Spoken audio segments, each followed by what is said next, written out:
Yo, what's good, guys? How are we all doing? You doing well? We are back again, and this time we're going to go through game settings and camera settings for FIFA 21.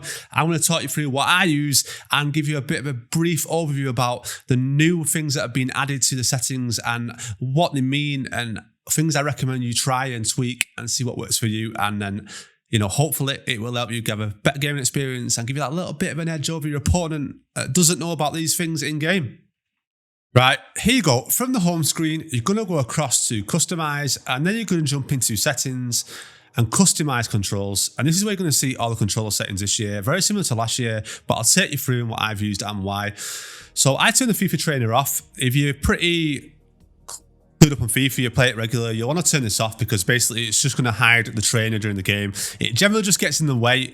It's only really needed if you're very, very new to FIFA and you just want that little bit of assistance just to help you out, to get started, just to see what everything's doing. But straight away, turn it off. Time finishing, I leave this on personally because now and then I use it. This year I've not tried it, so it'll be interesting to see whether it's changed at all this year. The first impressions that I've had, it hasn't, but I generally leave it on. But a lot of people recommend you turn it off. But for me, I now and then I use it just out of habit from FIFA 19. But again, this is just preference really.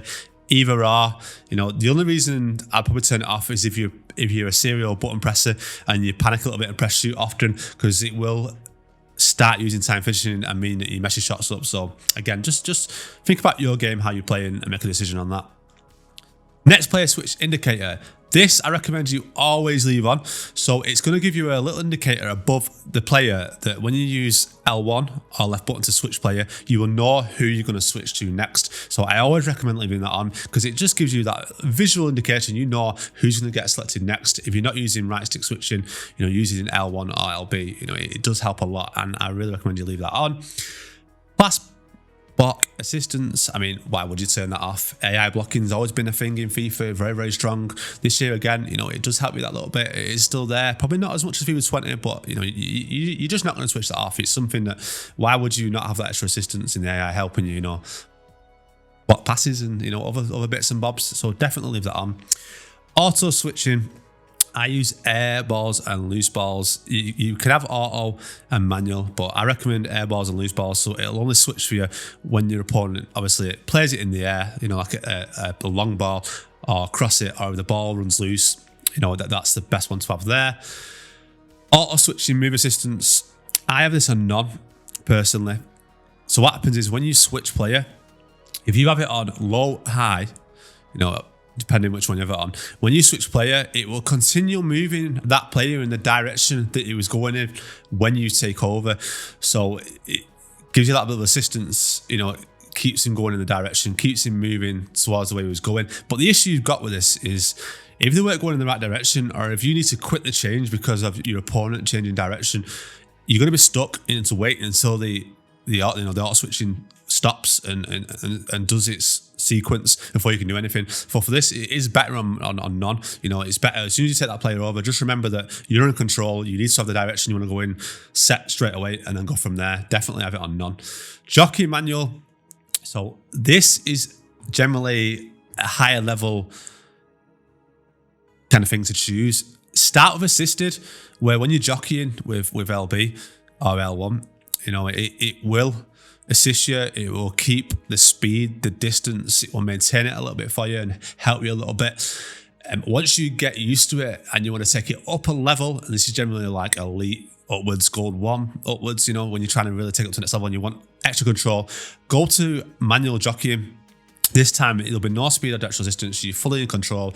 Again, much like the auto switching move assistance, where it assists you, this won't. This means it's all you. When you're doing jockeying and defending, wherever you move, it's all you. There's no assistance, no AI, hooking onto the player who's got the ball and helping you. It's all you. And for me, it works a lot better. It takes a little bit getting used to, but it does give you that advantage that you can react faster to your opponent's movements, especially on this FIFA as well. FIFA 21, dribbling and, you've got the new right button dribbling as well is a lot stronger this year. It's a bit of a meta. I think it's going to be really, really powerful. So you want to be able to react as fast as you can there. Auto flare pass. The player will perform flare passes contextually in pro situations. I leave that on. Nice to have the odd flare pass now and then when it, it's relevant. Again, something you could play with, but for me, so far, not really been an issue. Auto clearance is on. Again, I will leave that on for the time being. In the situation where the AI wants to clear it, if it feels it needs to, I can deal with that. You know, I'd rather them do it than not, and I'll just respond accordingly. Auto shots on again. Now and then, if a ball gets, you know, put into the box and it goes loose or from corners, the computer will shoot for you sometimes. So leave that on. Player lock on. So this is to do with when you're using the L and R, you press them, you switch, and you control a player while the AI controls the player on the ball, and you can pass it. It locks onto the player straight away, and then you can change player yourself using right stick to flick. For now, I'm leaving that on. I've not gone into it too much. I've used it a little bit. It's going to be really, really strong once you get used to it, but I will do a separate video on that, on how to use it. But for now, I've left that on. This is a new one, contextual agile dribbling. Okay, so when it's on, when you're doing left stick dribbling, it will do agile dribbling, the R button dribbling for you in certain situations on one-on-one. It will decide, you know, to activate it and do different things for you when you're left stick dribbling. For me, I love left stick dribbling. It was a big thing on FIFA 20. I've got a video on it as well if you want to check it out. It still works the same FIFA 21 left stick dribbling. Has been nerfed a little bit, but I have it off. I want full control when I'm left stick dribbling. If I want to use agile dribbling, I'll press RB, R1 myself and move into that. I don't want the computer to decide to do some kind of dribbling, some kind of move, some kind of, you know, animation that I don't want it to. I want full control over that. For me, I turn it off. And again, I would recommend you try them both and see what works for you.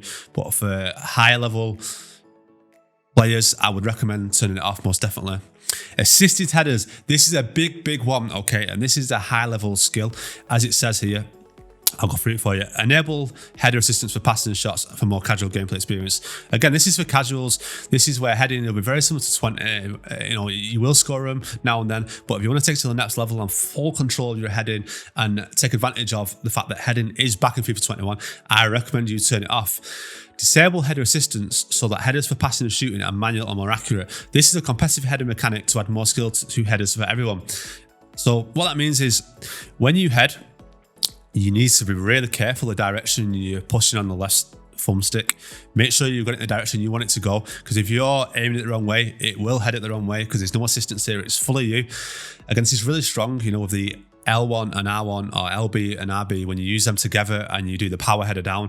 With assisted header, you get the direction right, you time the header right, you use the LB, RB from across, you have got a very good chance of scoring this year. It's very strong heading with the right players. You know, it works. You can cross it in, you can head it in now. It's a big thing. So I recommend having it off. It is a skill gap. It is a competitive kind of mechanic, but I recommend no matter what level you are, you really do get to grips with this really early, especially, you know, in weekend league. If you've got this off and the other player hasn't, and you're getting used to it, it's going to give you a big advantage and allow you to probably get a couple more goals, you know, over the weekend. Right stick switching. So you've got ball relative and play relative. Ball relative means the ball will act as a center point. So when you're using right stick switching, wherever the ball is, you need to remember your thumbstick, right stick, needs to be pushed in the direction relative to the ball for the player you want to control.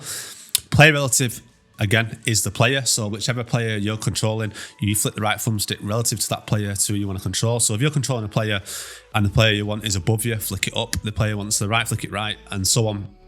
I have play relative. For ball, for me, that's just too difficult to manage. It's an absolute nightmare. The ball moves a lot, whereas you stick with one player, it's easier to react and choose who you want to control. Right stick switching, again, is big this year. You know, it feels a lot sharper, a lot more effective. Last year, it was a little bit hit or miss, but this year it feels really good. Hopefully it stays that way. So again, play relative for right stick switching. Ground pass assistance assisted.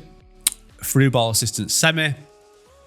Shot assistance assisted, cross assistance semi, lob pass assistance assisted, save assistance assisted, analog sprint off. It's another one that I have off. You can have it on where the further you move, the sprint and the thumbstick, the faster it'll get. So if you use your left stick, push it a little bit, they'll sprint a little bit. You put it full whack all the way across, they'll sprint fully. For me, I have it off. I'd rather, as soon as I press run, they sprint full speed. I don't want I don't want it to slowly get to that speed. If I'm going to use run, I want them to bomb it. I want to be away. I want to go full speed straight away. I don't want to be worrying about how much I'm pressing in the left thumbstick in the direction that I'm going to get to full speed.